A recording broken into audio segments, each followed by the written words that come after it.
You're listening to CFRN, the Christian Financial Radio Network. Good afternoon, traders, and welcome back to the CFRN Emini Futures Cast. This is the daily broadcast of Indeterminate Length, where we discuss all things Emini, along with some really big ideas on the finer points of trading gold, bonds, crude, sugar, the euro. Joining us today, Mr. Michael Borg. From our trading desk in Chicago, Mr. Burton Schlichter. Now, to get things started, let's go to our host and founder in Studio A, overlooking South Mountain, America's largest city park. Here's Dwayne.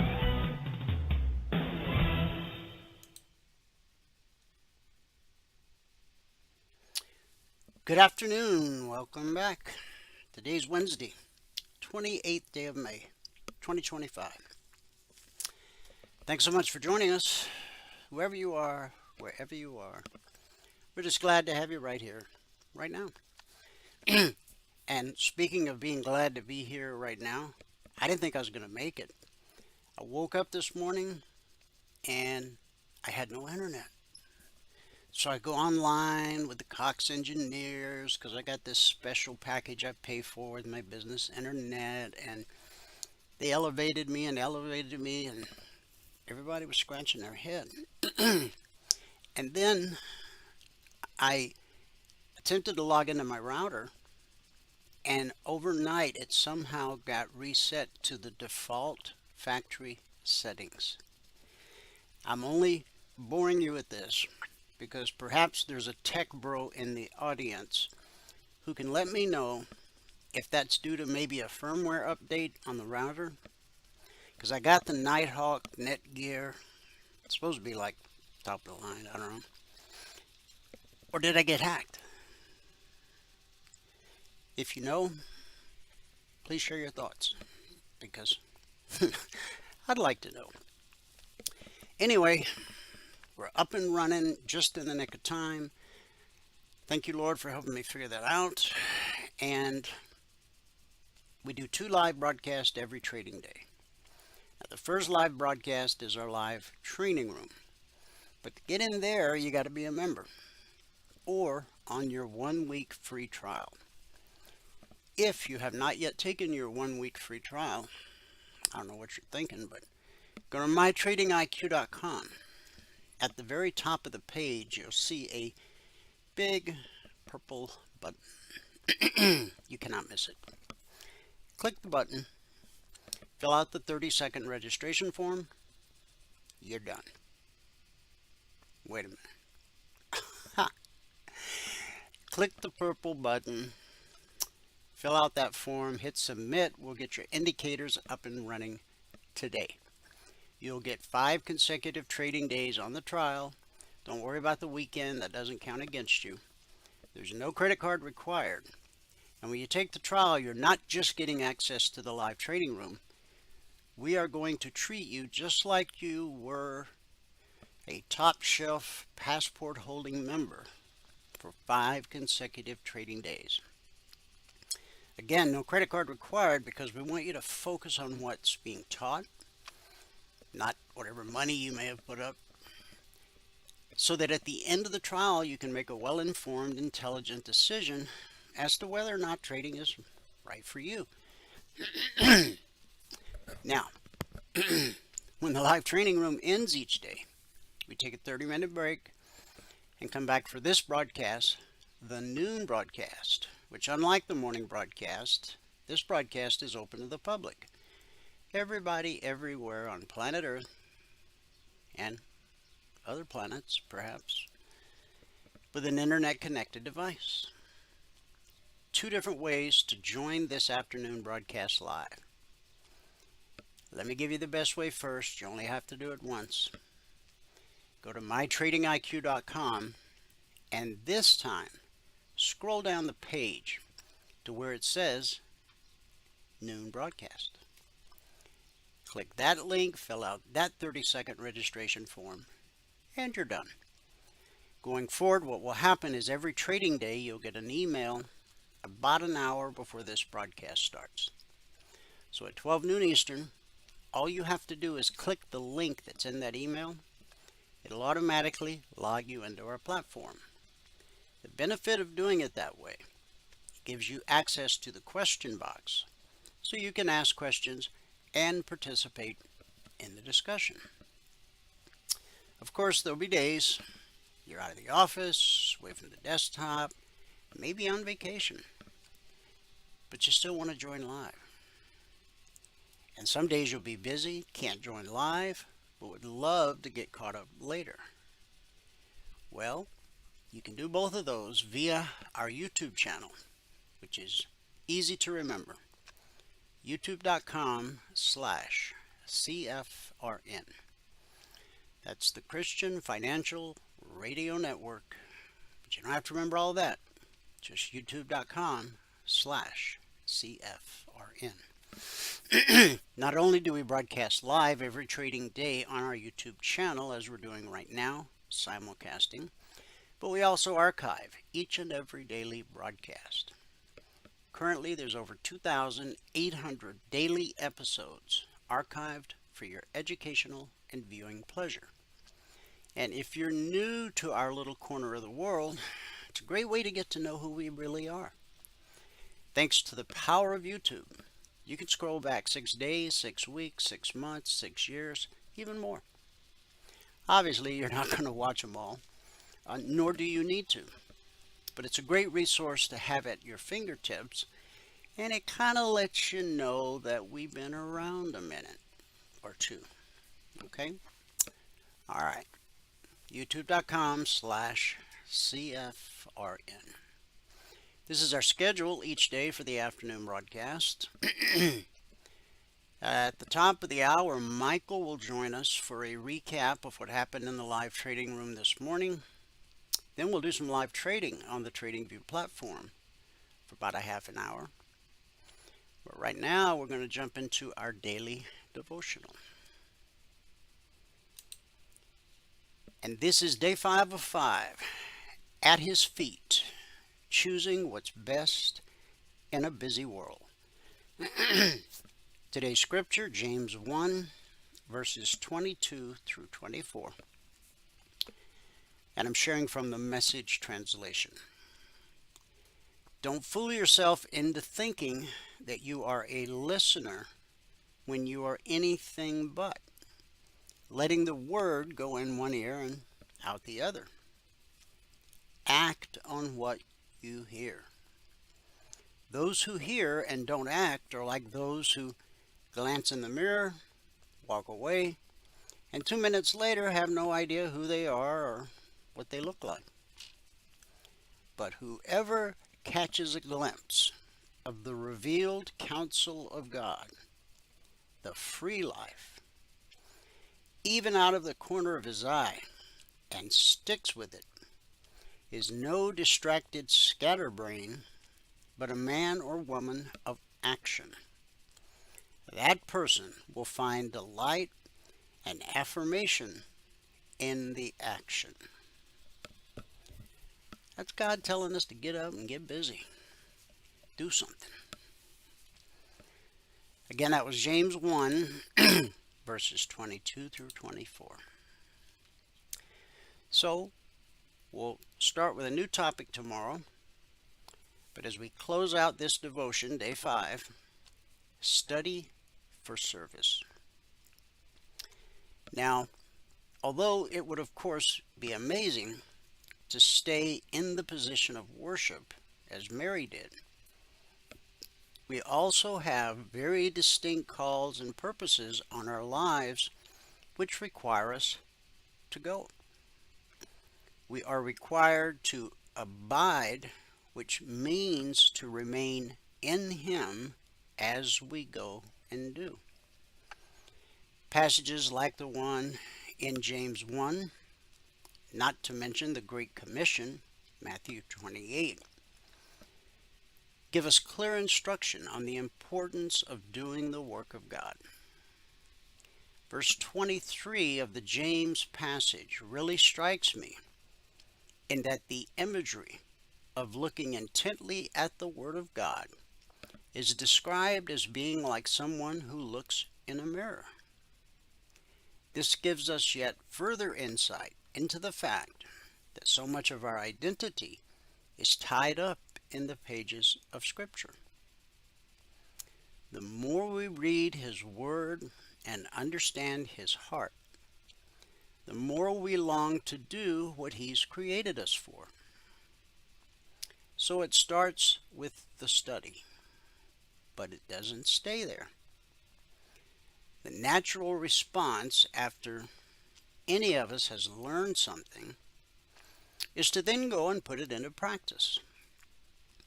The practice before the knowing can be limiting, and that we'll only ever get so far without knowing exactly what we're meant to do and why. Equally, simply knowing without going is even more limiting. Another phrase to note from our passage is the word perseveres in verse 25. It can be easy after a hard knock or a feeling of difficulty and struggle to feel like perhaps we've got it wrong, or that God isn't actually with us after all. And that is one of the crucial reasons as to why it is so vital to keep coming back to the Word. Just like we don't look at ourselves in the mirror once and think to ourselves, well, I know what I look like now. I don't need to look ever again. That only worked for Fonzie. Neither do we look to Scripture once and think to ourselves, well, I know what to do now. Of course, we know this in theory, but it can be harder to walk out in practice. One of the most commonly asked questions for both Christians and non-Christians alike is, what is the purpose for my life? As believers, we have answers to this, not only on a broad scale, but also on a day-to-day basis as we continually revisit what God has to say about what is required of us each and every day. Knowing this, then we must not simply theoretically know what is required of us. We must also be prepared and willing to walk it out. And we must continue to come back to it in order to be replenished, restored, and rejuvenated for what's ahead.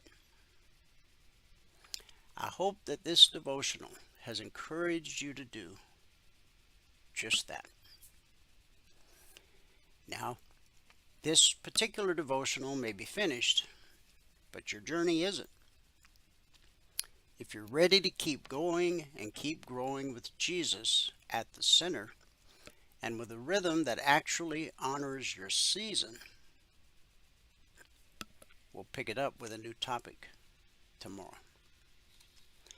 And I'll leave you with a journal prompt. You might want to write this down. Once things have started with study, what happens next? What are you being called to?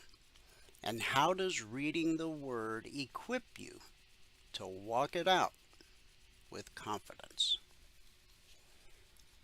Let's pray. Heavenly Father, help us not only to hear your Word, but to live it out daily. Let us be doers, people who reflect your truth in our actions, not forgetting what you've shown us.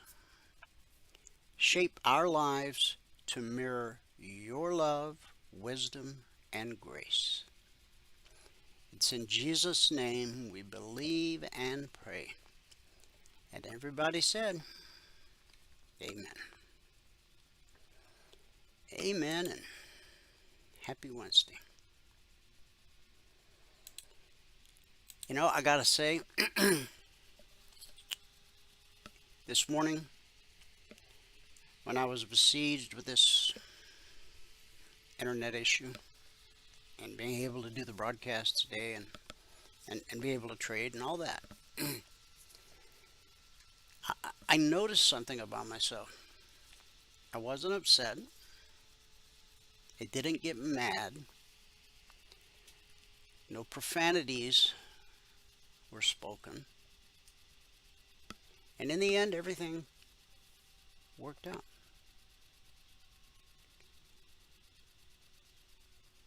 As a man of a certain age, it brings me great joy to say that I'm still growing. I'm still learning. I hope you are too. Here's the numbers from around the world. I'm going to start in the U.S. with the cash markets, or the indices as they're called. Let me refresh this one more time because you deserve the freshest data there is. All right, the Dow's down 104 points, NASDAQ down 11, S&P 500 down 10, Russell 2000 down 17, almost 1%. Tells me we got a little further to go on this pullback, but we expected this pullback. We talked about it yesterday. I talked about it last night in the discussion group, so I'll explain when we get to the charts. Crude oil is up $1.27, trading 62.16 last. That's a gain of over 2%, or almost $1,300 per contract traded. Gold is down $6.90, trading 32.9350 last. Silver's off 16 cents, trading 33.14 last.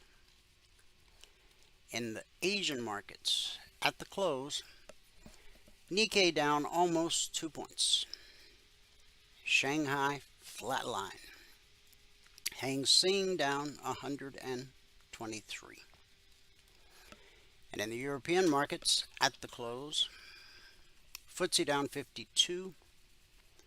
The DAX down 188. The CAC down 36. It's pretty quiet out there.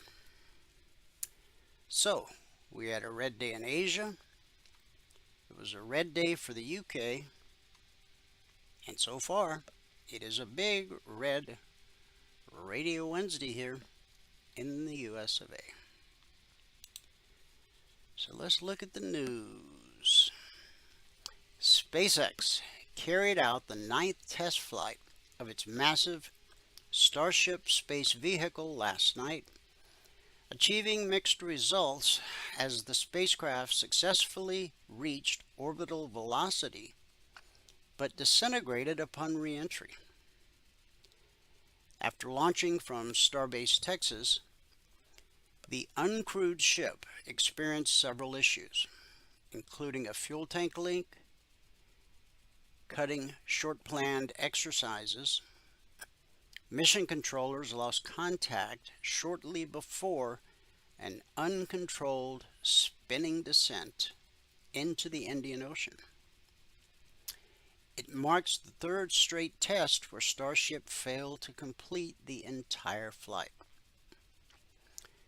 Following the launch, CEO Elon Musk, having returned 24/7 to his companies from the Trump administration, pointed out the vehicle exceeded a number of checkpoints from flights 7 and 8 and vowed to accelerate the launch schedule to once every 3 to 4 weeks.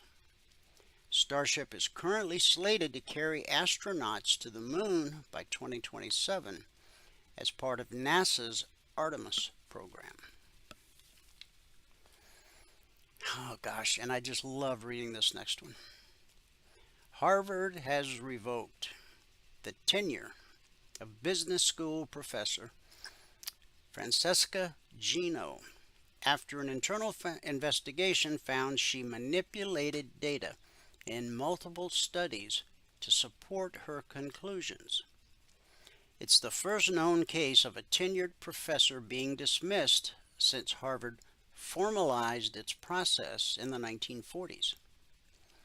Gino, once seen as an expert in ethics and decision-making, came under scrutiny after the academic blog flagged a 2012 study on honesty that was later retracted.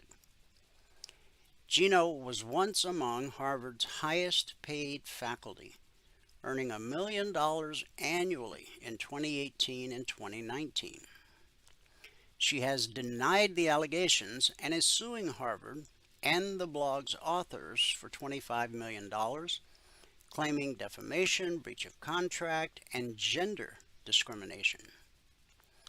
A federal judge has dismissed the defamation claim, but allowed her contract-related claims to proceed. Gino has published 2 books and more than 140 academic papers, including one on workplace dishonesty. What is this, Jake Tapper and drag? Wow. Separately, the Trump administration is moving to cancel all remaining federal contracts with the university, worth roughly $100 million. But with Harvard's $50 billion endowment, they'll get by. They might have to bring their lunch instead of eating out. Yeah, I'm not even going to read that. Let's go to Wall Street. NVIDIA's earnings and revenue beat Wall Street's expectations nearly every quarter over the past 2 years. Over the past 8 quarters, NVIDIA's earnings per share exceeded Wall Street's projections by an average of 9.8%. Over that same time frame, NVIDIA's quarterly revenue beat the street by an average of 8.9%. Meanwhile, S&P 500 companies reported earnings and sales roughly 5% and 1.3% above Wall Street expectations in that time frame, according to Bloomberg. Only once in that period, during the second quarter of its fiscal year 2025, did NVIDIA's earnings miss forecasts. Its revenue has exceeded forecasts during each of the past 8 quarters. Stifel analysts Ruben Roy and Bank of America expect that NVIDIA's April quarter earnings result, its fiscal 2026 first quarter, will show a modest beat, coming in above Wall Street projections, as they expect demand for the company's Hopper and Blackwell chips will outweigh potential impacts from a newly enacted ban on exports of its H2O chips to China. Wall Street analysts estimate that NVIDIA will report adjusted earnings per share of 88 cents on revenue of $43.3 billion, according to Bloomberg. The chipmaker reported adjusted EPS of 0.61 on revenue of $26 billion in the same period last year. We largely expect in-line results and outlook despite the negative top-line impact related to the recently disclosed H2O restrictions. So NVIDIA's up 50 cents a share. All right. Remember, this is NVIDIA week, and there's supposedly $7 trillion parked on the sidelines waiting to see NVIDIA's numbers. Elon Musk has, and that might mess up our pullback that we've been looking for, but I'll show you when we get to the charts. Elon Musk has announced his opposition to a second major plank of Donald Trump's agenda after previously turning on the president's tariff plans. When he said with a new interview he was disappointed by the price tag of Trump's big, beautiful bill. Oh man.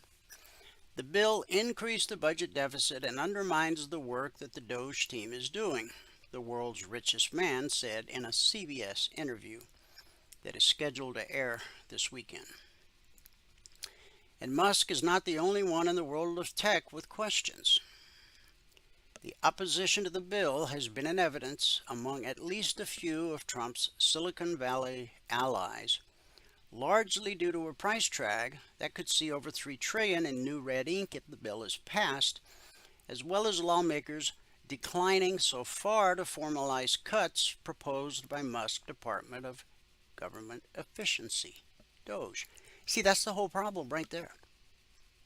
Yes, maybe some of you've heard it costs money to make money. And President Trump, I feel so sorry for him. He's hamstrung by these federal judges and all these other people. Every time he finds some waste, fraud, and abuse and tries to cut it, somebody kneecaps him. Cool. India has reportedly offered the U.S. steep tariff cuts, but is seeking to retain high duties on some agricultural commodities, such as food grains and dairy products, according to a report in the Financial Times today. India is not the only trading partner seeking a tariff reprieve. On Wednesday, the EU trade chief said the European Commission is discussing with the U.S. possible cooperation in sectors such as semiconductors, steel, and aerospace, and are in search of a deal to limit tariffs. Okay, I can live with that.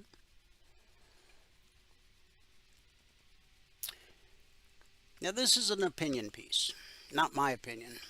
Some guy named Rick Newman. President Trump often seems to pick fights with anybody who has ever criticized or opposed him. But sometimes there's a method to the hostility. Trump's war with elite universities may have started as a personal vendetta. Some people who know Trump say he resents Ivy League elitists who have never given him an honorary degree or invited him to deliver a commencement speech. Though Trump himself graduated from the Wharton School of Business, multiple bankruptcies undermine his own claim to be a highly educated business hotshot. Nah, I can't take any more of that left crap. Okay, moving on. Moving on up. President Donald Trump said that the U.S. government would retain guarantees and an oversight role over Fannie Mae and Freddie Mac, even as he pursues a public offering for the mortgage giants. Fannie Mae's up 4.5% on that news. And last, what do we got? From Reuters, U.S. households reported little change in their economic well-being last year, with the cost of living remaining a top concern, but nearly 3/4 of adults saying they were doing okay or living comfortably. The Federal Reserve reported this in an annual survey of people's attitudes about the economy. The poll of 12,295 respondents was filled in October. See, what stock can we put in this? It was a whole different administration, capturing the economic mood in the closing weeks of a presidential campaign that in fact returned Donald Trump to the White House. You see, the first time we voted for Trump, we didn't know what we were getting. This time, we knew. And imagine the difference for him. The first time he walked into the Oval Office, I mean, it was all new. He was not a career politician of any, he wasn't a politician of any kind, just a businessman. But the second time he walked into the Oval Office, he had 4 years of experience being president, being commander-in-chief. He got 4 years of training, got a 4-year break, and now he's back better than ever. Giddy up. Okay, that's it for news. Now we can go to the charts, if you want to. All right, S&P 500, E-mini futures, the bellwether. We're right up against red and falling. We got a little drop there. I mean, we have a red daily candle. Is it an inside candle? Yesterday's high was 41.75. Today's high is 52.50. So we put in a slightly higher high to touch red and falling. Now we've got support directly below us at the black step line. And if we trade through that, then we, of course, have potential support at the daily BBC. The green line is called the BBC because it stands for bull-bear cross. When price crosses below the green line, we're bearish and expect lower prices. When price crosses above the green line, we're bullish and expect higher prices. You'll notice that when price pulls back to the BBC, whether from below or from above, the pullback holds more often than it doesn't. However, we know eventually price will trade through, like it did here on February 21st. That began the downtrend. And here on April 24th, which began what is still in my mind yet unconfirmed, an uptrend. I want to see this guy taken out right here, where the red line gets below the green line. It's called a bearish cross. When you have a bearish cross that leads to an extended move, the first time price revisits that area will almost always be good resistance, at least the first time up. Now these are reverse fibs. Because of the downtrend, you draw from the high to the low. Once we're back into a confirmed uptrend, I will redraw the fibs from the low to wherever the current high is. Okay. Now, I know you don't trade a daily chart, but whatever you trade, stocks, futures, crypto, Forex, ETFs, doesn't matter. Price flows the same across all markets and all time frames. From support to resistance, back to support, back to resistance, over and over again and again. So, before you drop to your smaller time frames and start trading whatever it is you trade, just spend 2 minutes with the daily chart. Because the institutional traders, the deep pockets who move price, they look at daily, weekly, and monthly charts the way you and I look at 30-minute charts, 5-minute charts, tick charts, and range charts. Why? It has everything to do with account size. So, if you will spend those 2 minutes with the daily chart, you can see what the deep pockets are doing. And they're not doing a whole lot of buying. They did a little bit, but not a lot. But you're also able to see the big picture, okay? If you're just looking at your smaller time frames, you don't know that you're up against red and falling, which is very powerful resistance. As you can see it playing out right here. But you don't know that on your smaller time frame. You also don't know that there's support at the step line, major support at 58.87. Now, if we trade through red and falling, then we go look over here and we see where the next major resistance is, right off this double top, about 60.57, and then this bearish cross at 61.11. Call it 6100. Okay. So 2 minutes with the daily chart. See what the deep pockets are up to. Identify major areas of support and resistance, and then go to work. Okay. All alerts. Oh, I skipped a part, didn't I? All right. Hang on. I'm so giddy about having my internet working again. I guess I just forgot. Logic 247 is our 24/7 around-the-clock E-mini alert service. Not just E-minis, also crude, gold, silver. We're currently in week 356. Over the last 356 weeks, we've issued over 19,700 individual handcrafted alerts. And what we've averaged on a weekly basis is 20% or less of the alerts being stopped out based on market structure and a simple process we teach all of our passport holders. Now, Valerie did the recap this morning at 6:30 a.m. Eastern. She'll update it this afternoon, as she does. But at the time she did the recap, since the markets opened Sunday night, this past Sunday night at 6 p.m. Eastern, we've issued 32 alerts so far this week in Logic 247. We're still waiting on the outcome of 14. We've got 18 actionable alerts, of which so far 1 or 6% would have been stopped out, again based on market structure and the simple process we teach all of our passport holders. Now, the logic alerts can come out anytime around the clock. Futures trade around the clock, and we have traders around the globe. Our day session is their night session, and vice versa. Every logic alert has an entry price, an initial target designed to help you get your goal for the day, and usually additional targets, and then a final trade to target.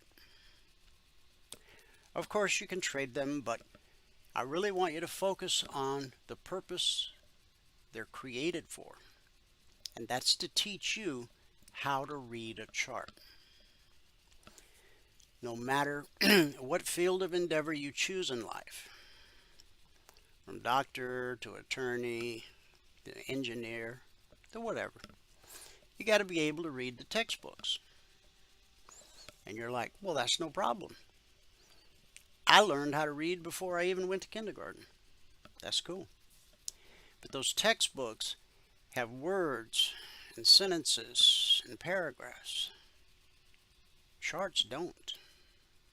It's a completely different language. And if you're going to be a trader, you got to learn it.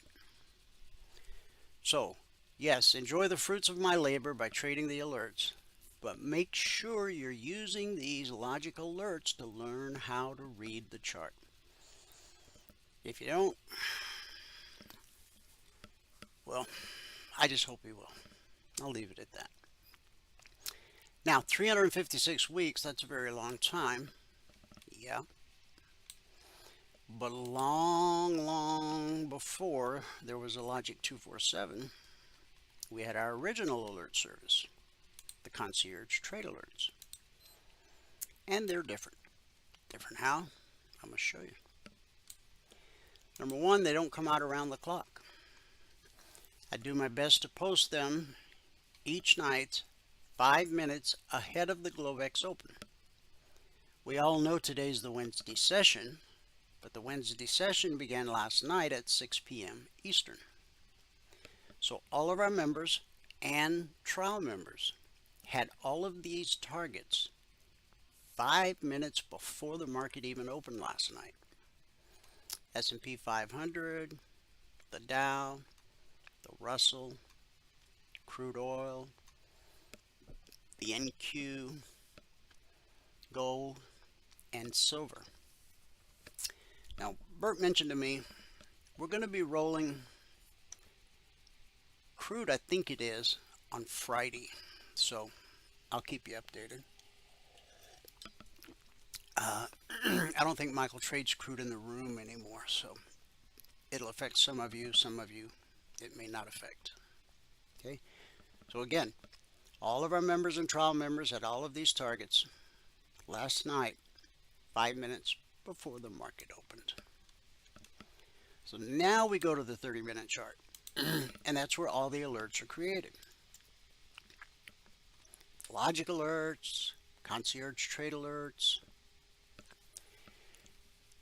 The vertical lines separate today, Wednesday. Here's Tuesday. Here's Monday. Back over here would be last Friday. And that gap right there, that's not a true gap. There was a problem with the gain servers, and that data just got jumped. There was actually a huge green candle. But anyway, as you can see, when price rallies up to a weekly zone, we expect resistance till proven otherwise. When price drops to a weekly trading zone, we expect support until proven otherwise. We've published these weekly trading zones since December 14th of 2009, closing in on 15 and a half years. And what's changed over those 15 and a half years? Absolutely nothing. That's a beautiful thing. So these are the targets that you were just looking at. Okay. Here's where we opened last night. This was the opening candle. We had blue and climbing overhead. When blue and climbing gets directly above price, it becomes potential resistance because it may be on its way to becoming red and falling. One is bullish, the other bearish. And as you can see, red and falling walked price right down to the BBC and the zone where it consolidated a bit. Took a little dip lower, right into this little crevice right here. And then bang. We got a jump this morning, leg, a retracement, a leg, a little retracement, and boom, we hit the long target pretty much to the tick.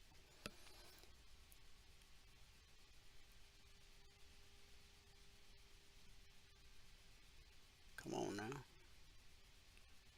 What's the high at?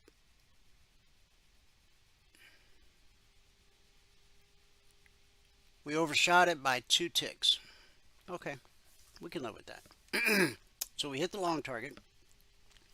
Then price got below the BBC. Now that candle right there, that was the 9:30 Wall Street opening candle. Ran right to the long target of the tick. Then we come back down, blue and climbing, turns to red and falling. We get below. And notice that this low falls into this crevice right here. So the red line has gotten below the green line. That's a bearish cross. And we know that the pullback to the BBC holds more often than it doesn't. So what I anticipate right now, although these markets are so quiet, I mean, we've had literally not much movement since the markets opened last night. But what I would anticipate right here is another leg to the downside. But there's a caveat. You see how the step line has curled and gotten directly below price? That's potential support. That's potential resistance. So price is kind of trapped. Here's what I would do if I were you, and I'm not.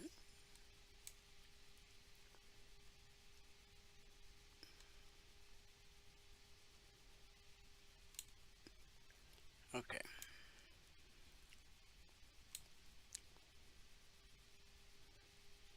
Come on now. Nope, not yet. Okay. See, we got to see price break below the low of that candle right there and drop to the low of that candle right there. So we're talking 59.07 to 59.05. Bang, there's your goal for the day. 2 points. Okay, but you gotta be patient. Now, if price trades through the short target, expect potential support right here.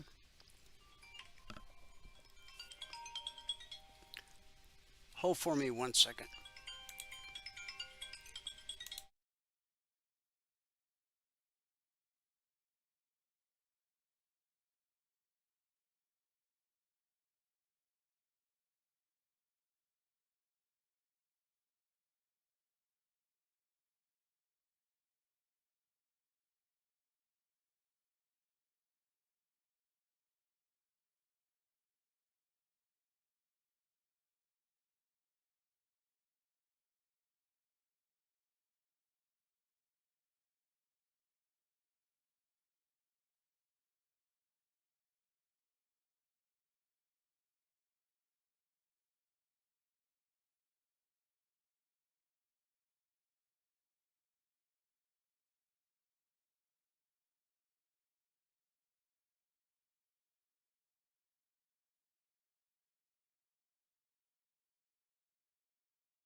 Sorry, there's only a few people that I will interrupt the live broadcast to answer the phone, and that was one of them. So, okay.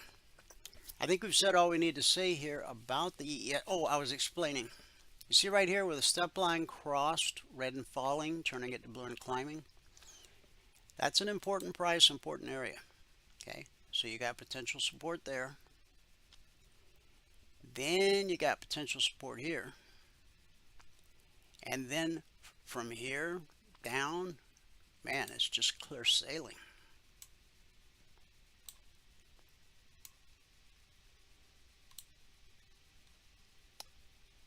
Let's call it 58.84 to 58.77. That's a 7-point window of opportunity. So now, one other thing could happen. All right. Let's say price manages to overcome red and falling, overcome the BBC, and overcome the zone. Then what? Piece of cake.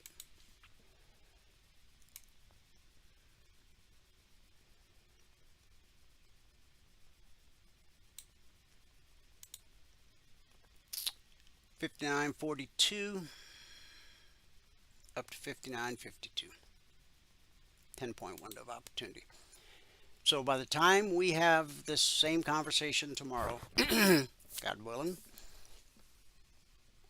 one of these windows, possibly more, will have filled. When those NVIDIA earnings come out this afternoon, they say it's going to rock the world, good or bad. So we'll see. So be careful at the open tonight. Okay. All right, let's get rolling because Michael will be here shortly. The Dow. We opened just like the ES with blue and climbing overhead, acting as resistance on its way to becoming red and falling. It took us down through the BBC and these lows are this little crevice right here. Support sends us to resistance. Remember, when price rallies up to a zone, we expect resistance. When price drops to a zone, we expect support until proven otherwise. And sometimes, see, we had resistance, resistance, resistance, and then we popped at 9:30. But we didn't quite make it all the way up, but we certainly made it far enough to get your goal for the day. And you had plenty to get your goal for the day here. You see, if price is above the BBC on the 30-minute chart, you're only thinking long. If price is below the BBC on the 30-minute chart, you're only thinking short. So we found support, bounced this up. Now we're below the BBC, and look how price is trapped. Red and falling, directly above price, and the black step line directly below price. That is a beautiful example of a trapped market. So we haven't touched either target, but there's been ample opportunity to get your goal for the day. Okay, the Russell, same thing, blue and climbing overhead. You'll notice that the indices, they really look, at the end of the day, they really look a lot like each other. Okay, same thing, blue and climbing turned to red and falling, walked us down below the BBC. And honestly, this is not a spot that I would have expected support to come in. Which takes me back to the logic alerts. Out of over 19,700 individual alerts, we've averaged 20% or less of the alerts being stopped out. What that means is when you do your best work, your best analysis, 20% of the time or less, the market's just going to do something different. Do not waste time and treasure trying to figure out why. Because every time the reason's going to be different. Just let it roll off your back like water off a duck's back, okay? And go look for the next opportunity. Do not lick your wounds. It is not hygienic, okay? So, buyers did come in here. For what reason? I don't know, but they did. Get a leg, retracement, the pullback held. So we get another leg, and then we get right up here. Now notice that this high is, see this arc where blue turned to red? See that high right there? See, this is how you read a chart. This is how you identify important prices in important areas. I show you every day. I hope you're learning. So this resistance sends the market looking for support. So down we go. We hit the short target. We consolidate a bit. We dip a little bit lower. But now the step line, you see how it's angled to the right? That means it's trying to cross red and falling. If price continues to consolidate sideways, the step line is going to end up on the right side of red and falling, and when that happens, we anticipate a retracement back to the BBC. The only thing that could prevent that is if this candle here continues to drop and takes out these lows right here. Okay. Now, you see right there where that step line crossed. Here's these lows right here. It's not a crystal ball, okay? I guess a crystal ball, you'd be right 100% of the time. But there's no such thing in the world of trading as being right every time. The greatest trader in the world, whoever that is, he gets stopped out, she gets stopped out. Getting stopped out is as much a part of trading as breathing is a part of life. Don't run from it. Embrace it. Here's the open last night on the NQ.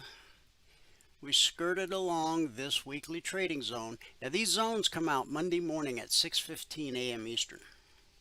This week, because of the Monday holiday, they came out Tuesday morning at 6:15 a.m. Eastern. That happens whenever there's a Monday holiday. But here's the thing. Once they're published, they're carved in stone for the entire week. They don't change in any way whatsoever. Okay? So price couldn't break through the resistance. It consolidated at the BBC. It took a little dip, and these lows right here That's this crevice right here. Okay. Support sends us looking for resistance. So we get a leg and a retracement, a leg and a retracement, and a leg that hits the long target. Resistance will send the market looking for support. We're right on top of the BBC with red and falling, about to cross below, but look where the step line is, directly below price. Another example of price being trapped. We need Trump to put out a post or something. I think the markets are so quiet today because everyone's waiting on the NVIDIA numbers this afternoon. And when people put so much stock in an event like that, something that I've found to be true over the years, buy the rumor, sell the news. Whether that ends up applying in this case or not, I guess we'll have to wait and see. All right, crude oil, which is up today. Here's the open last night. We opened above the BBC along with blue and climbing. First we hit the zone, resistance, then we broke through and hit the target. Goal for the day. Resistance, and that was based off this bearish cross. That's where the red line gets below the green line. When you have a bearish cross that leads to an extended move, the first time price revisits that area, like it did right here, will almost always be good resistance. So it sent us down to the BBC, back up to the target, back to the BBC. We overcame the target, leg retracement, and boom. Where do we find resistance? At the zone, 62.35/62.40. And the step line has crossed, so this just might be where we get our pullback to the BBC. Michael has joined us, so we'll pick up this conversation with gold when I come back. Right now, Michael's going to give us a recap of what happened in the live training room this morning, then do some live trading on TradingView, and then I'll come back. Excellent. Boy, All right. What a morning it's been for me, man. I really didn't think we'd be having this conversation today. I was wondering what had happened. Well, I noticed you weren't there. I finally figured out that my router had been reset overnight to the factory settings. Now, I had automatic updates for firmware turned on. I don't know if there was a firmware update, but my router had been reset to factory standards. I don't know if I got hacked. And I also said to the audience, if there's any tech bros that are familiar with this kind of scenario and you could maybe help a guy out, please speak up. But so far nobody's spoke up. So I'll do more research this afternoon, and I certainly won't be logging into any bank accounts or anything like that until I get it figured out. So Okay. all right, buddy, it's Good. all yours. All right, here we go. Looks good. All right. Good afternoon, everyone. Today is Wednesday, the 28th day of May, 2025. 2 business days away from the end of May. Now, if you have not taken a free trial lesson, you want to go here to mytradingiq.com, click on the purple button right here. There's no credit card required for the trial. When you click on that purple button, it's going to bring you to this registration page. All right. On this page, all that we ask for is your name, your email, and your phone number. Okay, your name, your email, and your phone number. Down here at the bottom, make sure you give us your TradingView login ID so that we can get your indicators indicating on your charts for you. Right? If you don't have TradingView, click on this button right here and get it. All right. You're going to want to get the real-time data with that too. But just click this button, watch the video. The video goes through it all, how to get real-time data, how to set it all up. Everything you need to do is right there in that little video. It's 3 minutes long. Okay. Once you do that, well, and then we'll know you will know you did that. We'll get you all set up. All right. All right. So today was kind of a lot of sideways action today. We got everything that we needed early on, And of course, my goal was to maintain $1,000 per day this week, and so far we're averaging $1,000 per day. We're actually at $2,002.50 right now, averaging. So we're at averaging $1,001.25. I wanted to average $1,000 per day, but the goal for the day is obviously just 100, which is an easy goal to get, and you should make a goal that is easy for you to achieve every day, right? And today, as I said, it's the 28th day of May, 2025. Made 4 ticks on the NQ, 26 ticks on the Russell, 64 ticks on gold, and 9 ticks on the ES. Once again, gold is the winner today. Gold is by far outpacing everything this month. It is just consistent. It's been consistently profitable all month long. We had one down day on gold, and on that day, we made up for it with the ES, really, that day. Anyway, today it took 3 minutes and 1 trade to get to the goal for the day. At that point, we're up $1,100 with 10 contracts on, and we took a total of 27 trades. So on the month now, we're at $19,185. So for 17 trading days, averaging $1,128 per contract per 2-hour trading day. It's a little bit of a change from last month. Last month, we were $35,530 at the end of the month. I'm just shooting for 20 this month. And last month, a lot of it was the ES last month. The ES and gold were neck and neck last month. We didn't trade the NQ for quite a while once the tariffs were announced and all that. The NQ was really untradeable. It had a spread most of the time. I just didn't want to deal with it. So anyway, that's where we are on the day, on the month, and on the year. We're at $139,002.50. Seems like it was just Friday. We were at $137,000 even. It was just Friday. We're at $137,000 even. So we're 89 days, averaging $1,561 per contract for a 2-hour trading day. And if you were to quit trading when you get the goal for the day, following the 24/20 blueprint, quit trading when you get the goal for the day, and add 1 contract per month. So far this year, you'll be up to 5 contracts, and I'm going to be going to 6 next week. But you'd be up to 5 contracts, and you would have had to work 11 and a half hours, and you would have averaged $3,842 per hour for all that time. Okay. All right. So let's get into it. The trades that we took about almost the same exact number of trades on every single market. So I'm just going to start with gold and work my way across. Okay.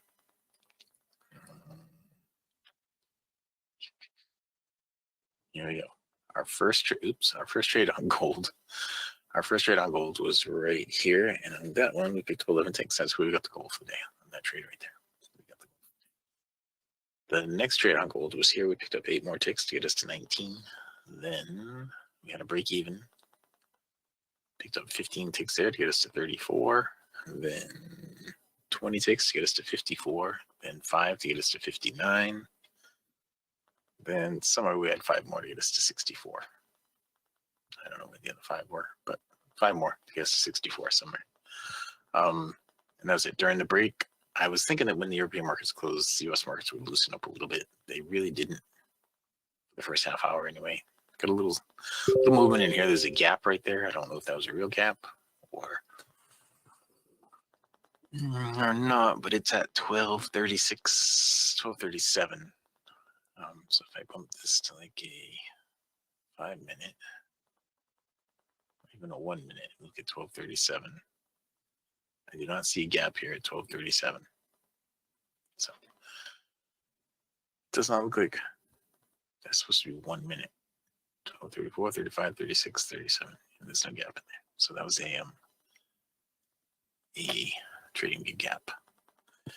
Anyway, there were some pretty nice trades after that, though. This was a nice retracement to that level right here, which would have been a good 50% spot to trade off of for a nice leg down. This was another nice retracement in that level for a spot to trade off of right there. Then it didn't make a lower swing, brought you all the way up here to that would not have been a good place to trade. It was not 100% retracement. It was not a 50% retracement. It would have been a horrible place to trade. If you did it anyway, you probably stopped out to the tick, which is what I would have been saying, because your stop, if you traded right here, your stop would be right here. Right up in that area right there. And that's just about where it went to. Anyway, that was gold today. we ended up with plus 64 ticks on gold. On the Russell, we had a bunch of little trades on the Russell today, but we did switch to the 9 range. And also on the gold, let me just point this out. On the gold, we rolled to the Q contract. All right, we rolled to the Q contract on gold today. I know the volume's not quite there yet, but CR Charts was kind of forcing us to do it, so I did. And let's see, on the Russell, we started out with a break even. Then we had a plus 5. Then we had a break even, then a plus 6 to get us to 11. Then a plus 5 to get us to 16. Then a plus 10 to get us to 26. And that was all we ended up with on the Russell. Again, I was hoping for the markets to loosen up after the European close, and it moved up and down some in here, but not a ton. Did give one more trade right here. That was okay. Another trade right there. That was okay. Over here, this would have been, you'd been trading off 100% retracement right there on this leg down, going up into this. Well, it would have been an okay trade to take. I probably would have done it and probably would have stopped out. Yeah, that probably would have been the case. And then it flipped back and forth in here, so I wouldn't have done anything in there. Flipped back and forth again. The next actual valid trade would have been right in here. This would have been a good trade right there. That would have been off 100% retracement right here. Okay. And that was the Russell. We ended up with plus 26 on the Russell. The ES. Now, let's see. The ES today. Huh. Oh, I remember why I had that. I was testing something for point. I don't know why that was on there. Okay. The ES. We started out here on the ES. Our very first trade on the ES, we picked up 2 ticks. Then the next trade over here, we picked up 6 to get us to 8. Then we picked up 4 to get us to 12. Then 1 to get us to 13. Then 2 to get us to 15. Then 4 to get us to 19. Then we stopped out, brought us down to 9, and that is where we ended up with the ES, with just 9 ticks. During the break, it doesn't look like, well, they had some up and down movement, but it flipped the YBR right here, so you couldn't have shorted. You would have been thinking going long, but you couldn't have gone long. You would have been thinking 100% retracement here, but it flipped the YBR again. So, I mean, it did 100% retracement there. It flipped the YBR again. So it kind of messed things up having the YBR in there. There was a trade right here you could have done. That would have been roughly a 50% entry right there for the move up. And it pulled back and gave you another one right here that would not have been a great trade. I mean, it would have worked out, but it wouldn't have been a great trade to look at, to see it, the way it came together. I wouldn't have wanted to do this trade right here.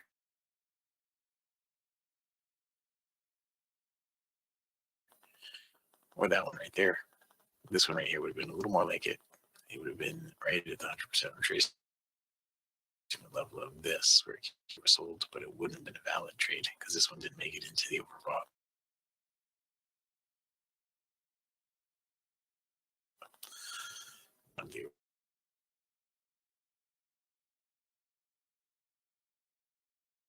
So that was kind of it. It didn't really give you a whole bunch of opportunity.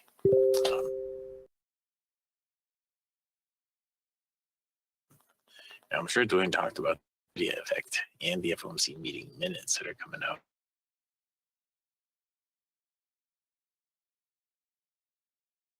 But right now, as a matter of fact. So, and that was like the pullback level. I did it aggressively from it, and I spent all, from 9 had a plus 4 and 44.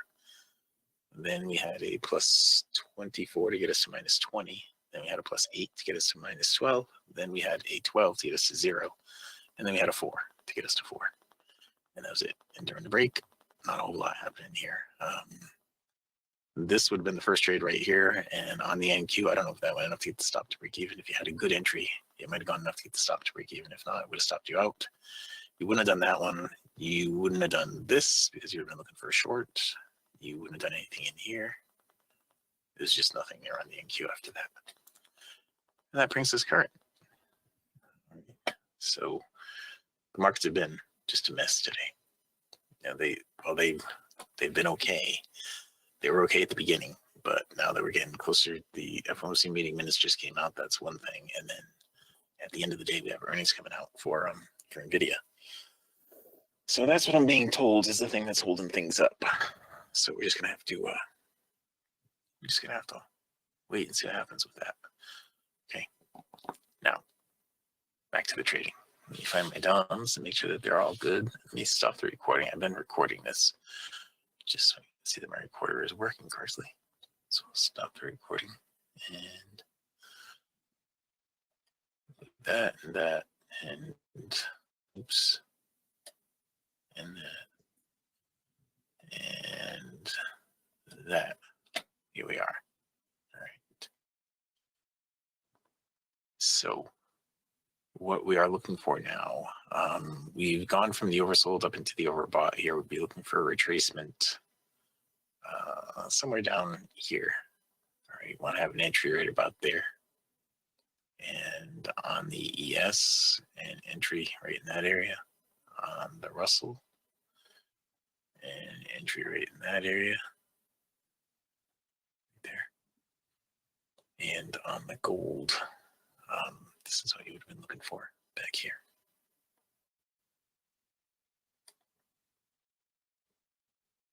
Okay, you would have been looking for a spot. Well, I drew that wrong.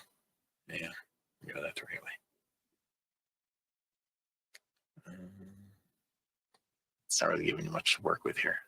You would have been looking for this right in here. All right, so that's what we're waiting for. Now, we'll see what we get. I don't know that we're going to get anything, but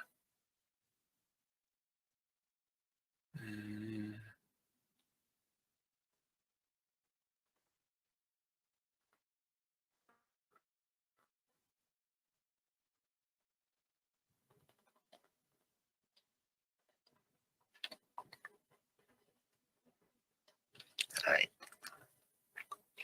So this just flipped up. So now we're going to be looking for a long opportunity, right? So we have to redraw this from that low up to this high, like that. Did you see how that happened right there?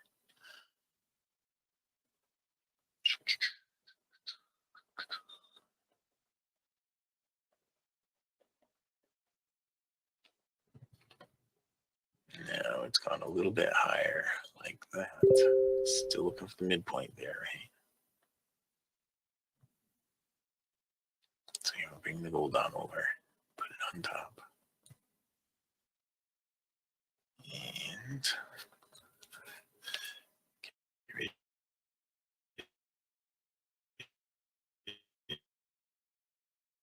Trade if we can.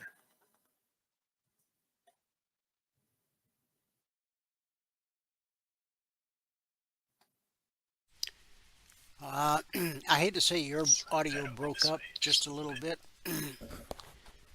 because with my internet woes, it could be me. Did it? But just for a second. Now it's fine. So. Okay. All right. So don't worry about it. Well, I don't know. No, you sound great. Okay, I won't worry about it. You sound perfect. Nobody else has said anything, and yeah, it's probably me. Okay. Good. It's my new mouse. New headset. I can't change too much else. New computer. I do notice today we got more people in the extension cord in the room than we do into a different on YouTube. Interesting. It's usually the other way around.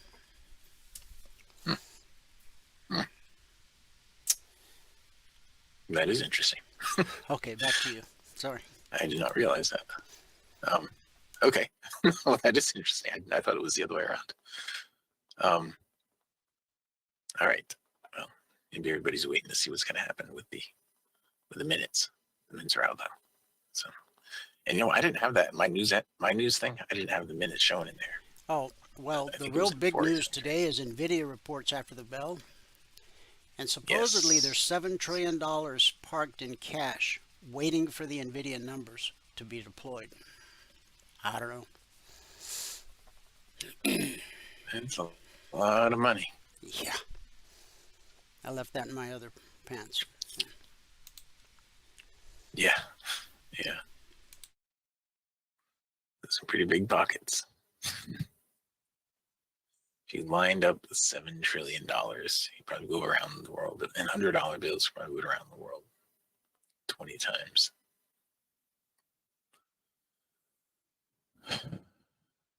So I read something about that, about $1 trillion. Maybe it was $1 billion. Yeah, we used to have that one, that graphic that we used for years. It showed what $100 looked like, and then showed what $1 million looked like. Yeah, that one And stacked then, up. yeah, all stacked up, and then $1 billion, and then $1 trillion. The difference is just, when you go from $1 million to $1 billion, it's incredible.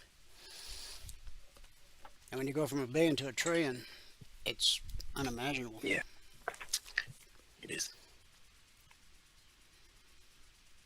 Yeah, it's 1,000 billions. So it's 1,000,000 millions. That's a lot. All right, so we're waiting for the pullback here on gold still. That's really the only one that we're kind of close to getting something over here on the NQ a minute ago. It's not going to be now, though. All right, we've got to extend this up a little bit. Looks like the markets just don't really want to give anything today. But we'll see how it all goes. Hopefully by the afternoon. I don't know. I don't know. We'll see how things go this afternoon as we get closer to the bell today. I wonder if things are just going to get really, really quiet. They probably will. Imagine.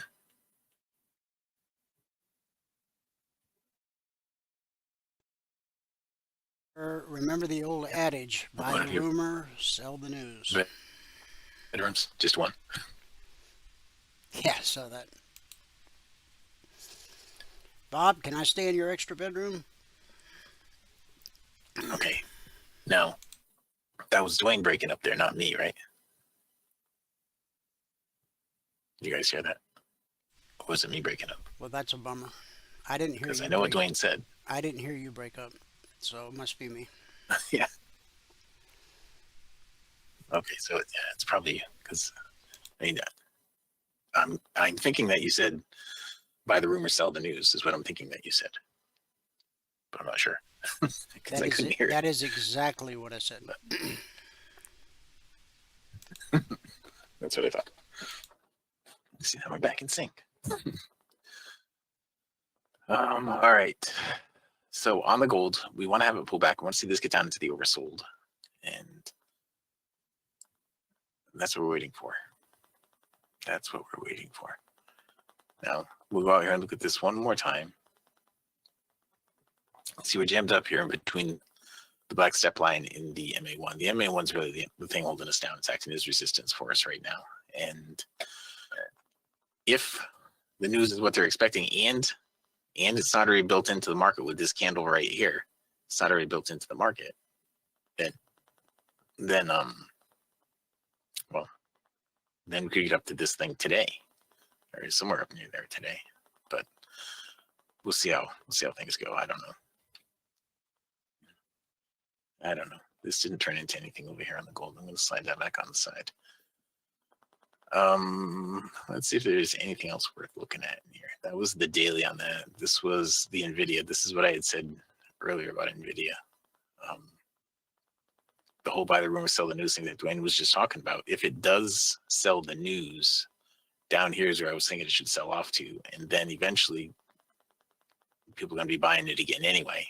And it should shoot up here if it's good news. If it's sell the news, they've already bought the rumor in this right here. Right. And if they sell the news, it should be down to about here to 104. And then once they realize, they've taken their profits, and there's more to be taken, then they'll start buying it again. BTFD, buy the dip. Yes, right in here is where I'm thinking that should probably come down to. That's what I was looking at earlier. That's on a daily chart though. If we look at it on a smaller chart, if we look at it on a 30-minute, see, on a 30-minute, this is all today is right here. Is today. So it's gone up. It's retraced almost 100% and gone back up. So right now we're in a perfect triangle right here. Right? Oops. Those aren't exactly straight lines. This should be more like that, or like that, something like that.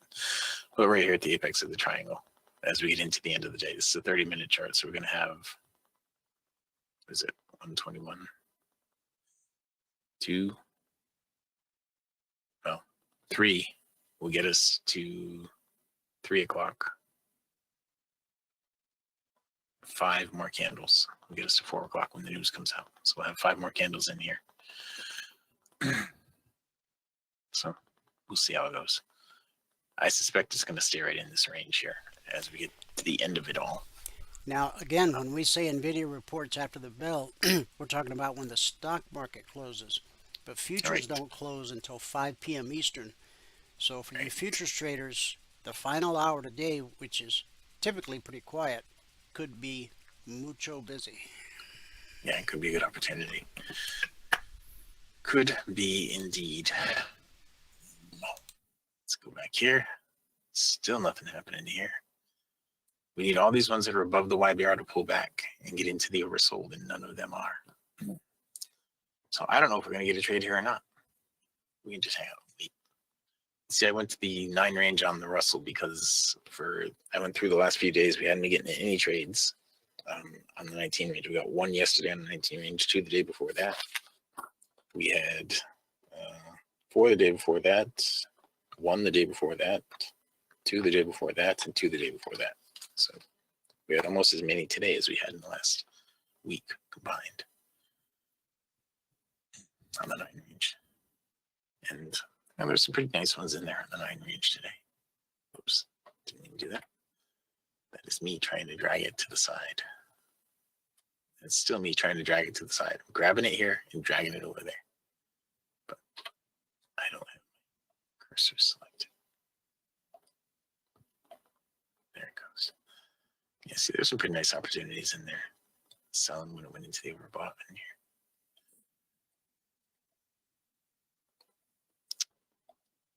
Anyway, 6.5 minutes.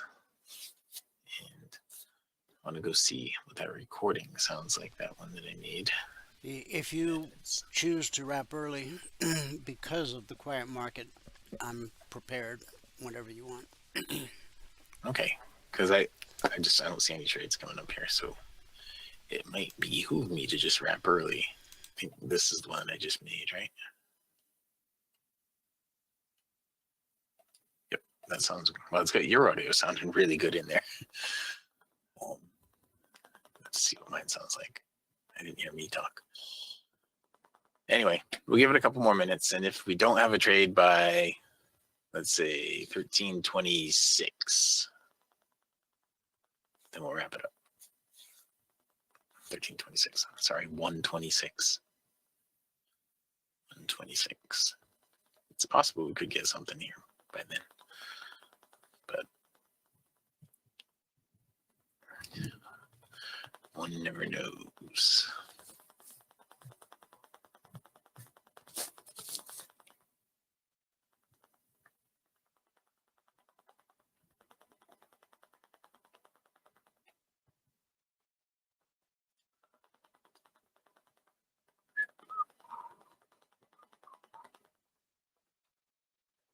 See, we'll need a down close here.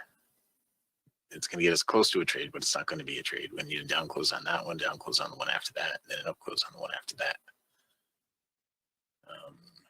We'll need a down close and then an up close, probably 2 down closes over here because it's nowhere near where it needs to be. Yeah, this actually extended all the way up here.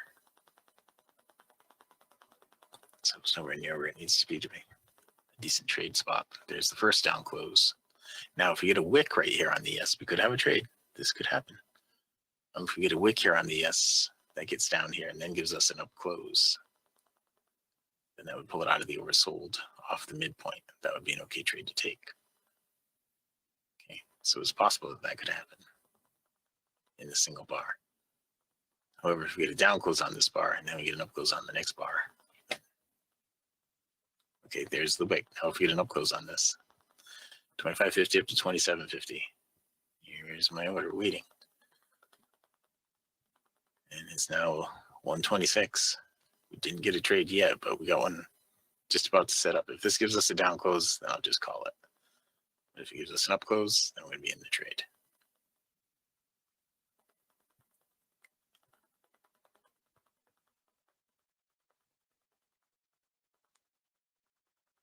And there's the down close. Okay, so I'm just going to cancel it. So now I would look for really is an up close right here. It's 126. We'll give it a shot. Let's just give it a shot. Look for the up close off this 24.75 up to 26.75. Now, if we get a down close on this one, then I'm going to call it. All right. We're in kind of the same spot here on the NQ that we were on. Just going to go on the ES, and we're almost in the same spot here on the Russell too.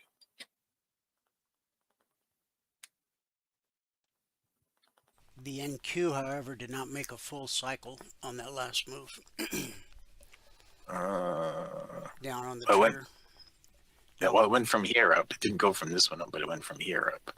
Yeah, but you see that it didn't make it all the way to oversold, but it went from oversold to overbought. That's what we're looking for, oversold to overbought when you're above the YBR. Yeah. Okay. That's what I'm looking for there. Okay, over here on the Russell, we could have something here on the Russell. We almost hit the 50% marker right there. We'll take that on the Russell. Yeah, just went long the Russell. And we need 5 ticks in profit because we're on a 9 tick range. So I need 5 ticks in profit to bump the stop. It's got to get up to 0.8. And so we could have our one trade there, and there's one on the ES too. Okay, but let's just stick with the Russell for right now. Focus on the Russell. Yeah, let's slide it off so you can actually see it. There it is.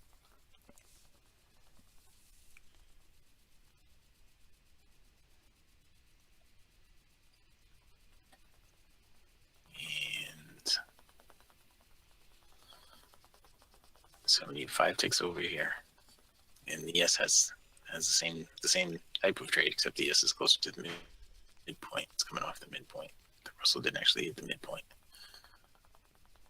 And the NQ actually hit the midpoint, and it's coming off the midpoint. So the NQ could give a trade there too. So we went from no trades to possibly 3 trades all at once. And the gold is almost giving one here too. We're really looking for 5 ticks here on this. It's got to get up to 0.8. It wouldn't bump that stop to break even. Right, 0.8 there. It's got to get to 0.8 to bump the stop to break even. And almost there. And things are just crawling today. They really are.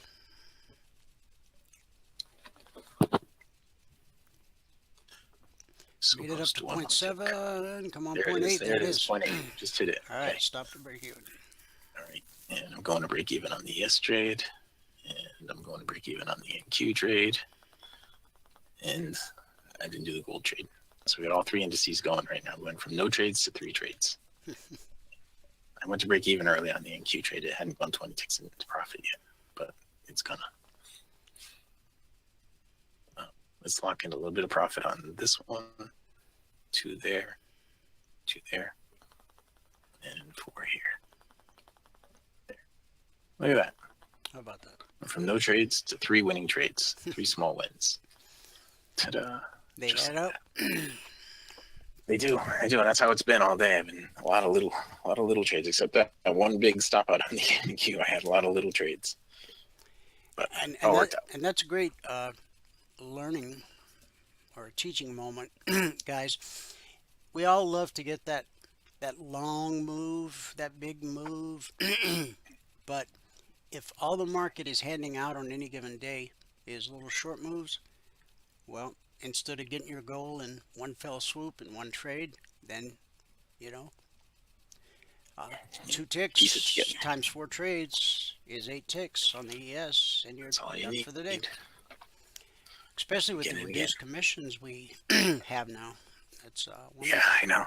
That is a huge gain, really. yeah, yeah, That's an expense that got cut into a third. right. Really, just about to a third. All right. Well, that is it. So let me show you how to take the free trial. You go here to mytradingIQ.com, click on the purple button. There's no credit card required for the trial. When you click on that, you're going to be brought to the registration page. All that we need on the registration page is your name, your email, and your phone number. Down here at the bottom, it gives you TradingView Login ID. Click on that button right there. It gives you TradingView Login ID. Hit register. Once you hit register, you will be sent everything you need to get into the room in the morning, and your indicators will be able to be indicating on your desktop. All right. That one, I can pass it back out to fabulous Phoenix, Arizona, in Studio A, overlooking South Mountain, America's largest city park. Dwayne, if you are ready. I am. The gold finally made it down to the 50%, but this one right here, Dwayne, is one of the ones that he just took it, but it's one of the ones on the gold. It came out of the oversold, but it didn't make it into the overbought. That's Yeah, one of the ones. sorry, Bob. I already grabbed the charts. Bob wanted you to show your target stop loss, but you did. I did. You did what he asked you to do. Okay. Yeah, and you can also go out to, if you want to see what the brackets are, Bob, for the different time frames, you can go out to mytradingiq.com, click on Trade Rules. There's a chart in there in Trade Rules that shows what all the stop losses and targets are for every trade, for every range bar size that I use anyway. Okay. You're welcome, Bob. Okay, recap of the morning session. Today it took 3 minutes and 1 trade to get to $1,100 with 10 contracts on. Good job. Thank you. Thank you very much. All right, guys, we're going to pick up right where we left off. We were all the way up to gold. And here's where the market opened last night. We were right at the BBC, but we had blue and climbing. So that took us up to the weekly trading zone at 3308/09.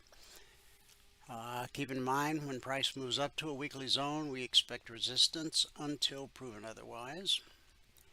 Blue and climbing turned to red and falling when price couldn't clear that zone, and it took us slightly below the BBC. We didn't quite make it all the way down to the target on this move, but you only need $1 of movement, like $32.95 to $32.93 right there. That's $200 per contract, and the market found support right here. So that's expectable. Support sent us to resistance at the zone.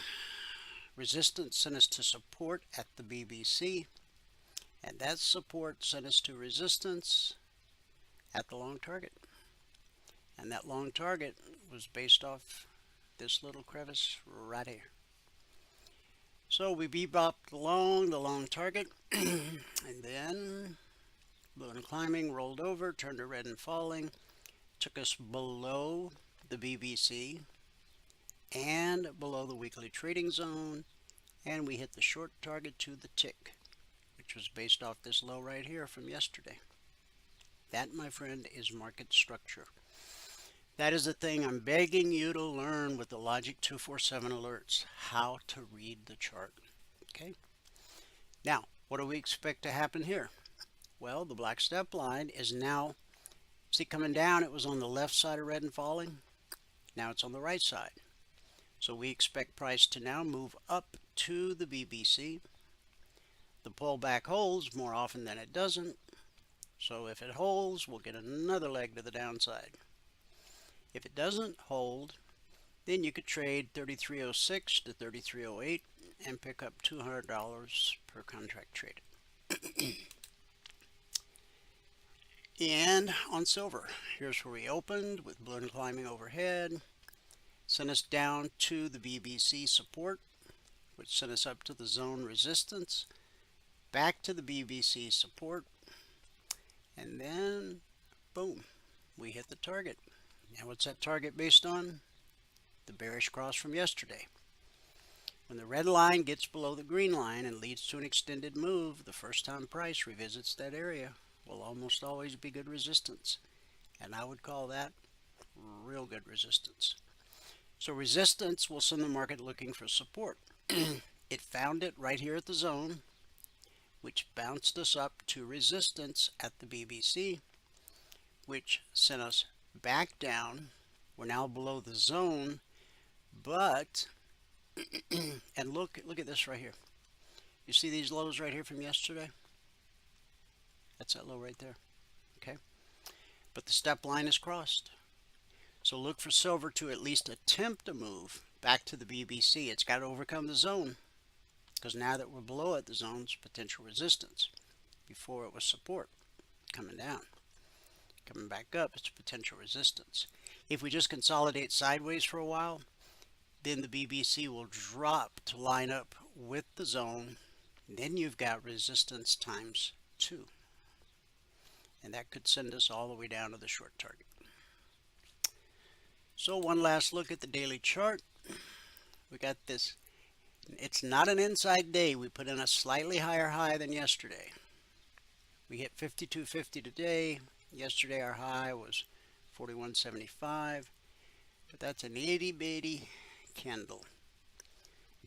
Two things. I didn't realize the Fed minutes were coming out today either. But I really think what folks are waiting on are the NVIDIA numbers. So just be careful that final hour of trading on futures today. Once the NVIDIA news comes out, the markets could just go wild, especially if they miss their numbers. Because I think everybody, for the last 8 quarters, they've exceeded their numbers, the analyst expectations. So to become a member, go to mytradingiq.com, watch the videos, read the content, and when you're ready, send an email to support@cfrn.net. Let us know you want to become a member. We'll send you an email that explains what it means to become a passport holder. And in that email, there'll be a link you can click to seal the deal. You're going to get 2 hours of live training every trading day in an interactive environment. Live markets, live trades, real money, the whole 9. While you trade along in your demo account, attempting to put your 10 consecutive days together so you can go live and asking every question that pops into your head. Along with 2 hours of live interactive training every trading day, you got private one-on-one mentoring. The strategy you learn, the indicators you own as a passport holder are fluid across all markets, all time frames.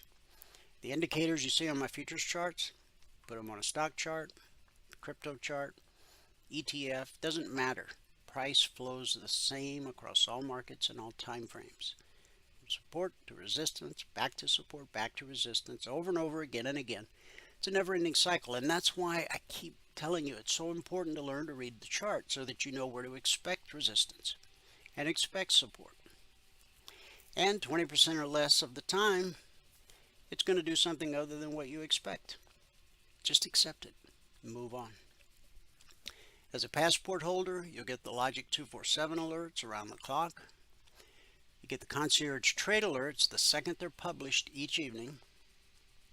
Every Monday morning, 6:15 a.m. Eastern, you get the weekly trading zones. Once they're published, they're carved in stone for the entire week. And you're able to attend the members-only workshop every Thursday night. And last but not least, you get the golden key that opens all the private channels in Telegram. In fact, one of those channels is for the weekly workshops, members only. So you'll have access to that channel as a passport holder, and there's hundreds of workshops in there. Do you need to watch them all? No. But you can scroll through, and if any of them, there's a little caption below most of them that tell you what we talked about during that particular workshop. So you can pick and choose if you want to watch them or not. You know, watch ones that are relevant to you. The bottom line is when you become a passport holder, you have everything a trader needs, all under one roof, one low price. That's a good deal. I know because I checked. All right, let's wrap it up with our good word for today. A ministry of tears. Psalm 126, verse 6. Those who go out weeping, carrying seed to sow, will return with songs of joy, carrying sheaves with them. If you cry easily, it could be that God has given you a ministry of tears. Huh? American author Liz Curtis Higgs explains, I cry easily and often. Happy tears, sad tears, over-the-top tears, Hallmark commercial tears, you name it. I cry at church, when I hear a wondrous truth spoken or a glorious song lifted in praise, when I see a new believer step forward or an old saint read the scriptures. I'm so overwhelmed with God's presence that tears flow down my cheeks. While I've made peace with it, many women are ashamed of their tearfulness or that their mascara will run. A dear woman in Missouri thought her tears were a stumbling block to serving God.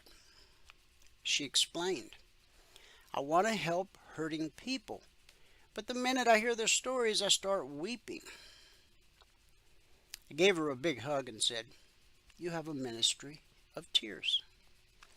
The Bible tells us to rejoice with those who rejoice, mourn with those who mourn.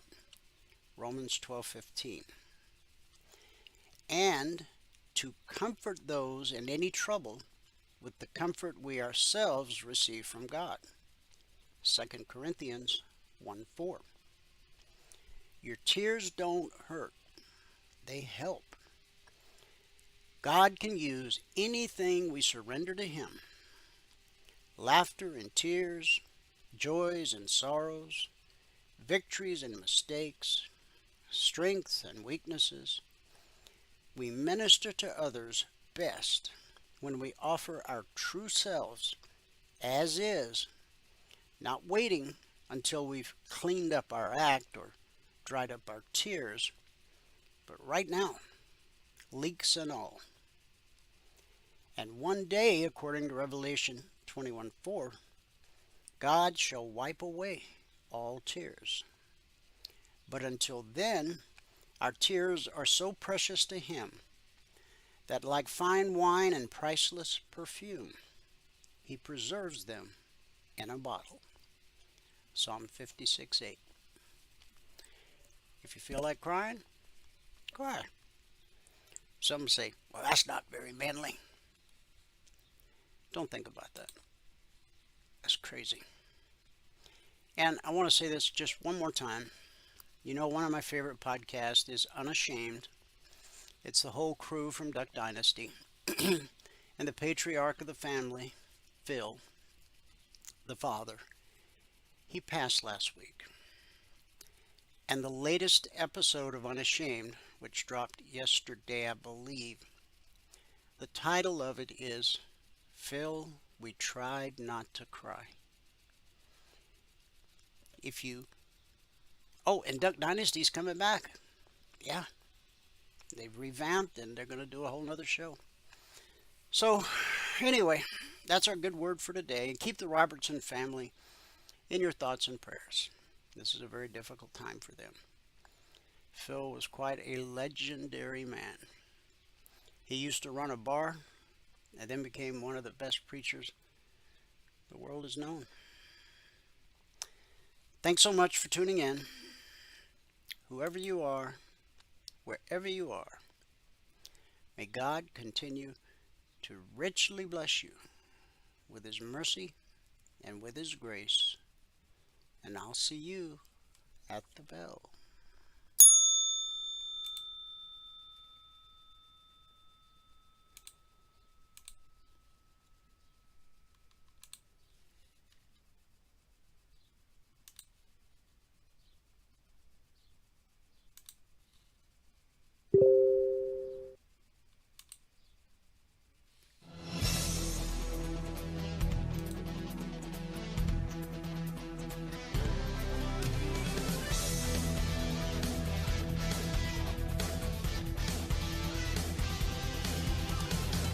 Remember this, there is no greater return on investment than to see a human life changed and given hope. As always, pray hard and trade safe. Any financial information discussed on this show is simply the opinion of our host, Dwayne Reeves, his co-hosts, and guests. To learn more about trading E-mini futures or to take a 1-week free trial in our live trading room, call 1-866-928-3310. 866-928-3310. Information discussed on this radio program should not be construed as a recommendation to buy or sell any security. Always do your own due diligence and consult with a licensed securities broker or financial planner before making any investment decision.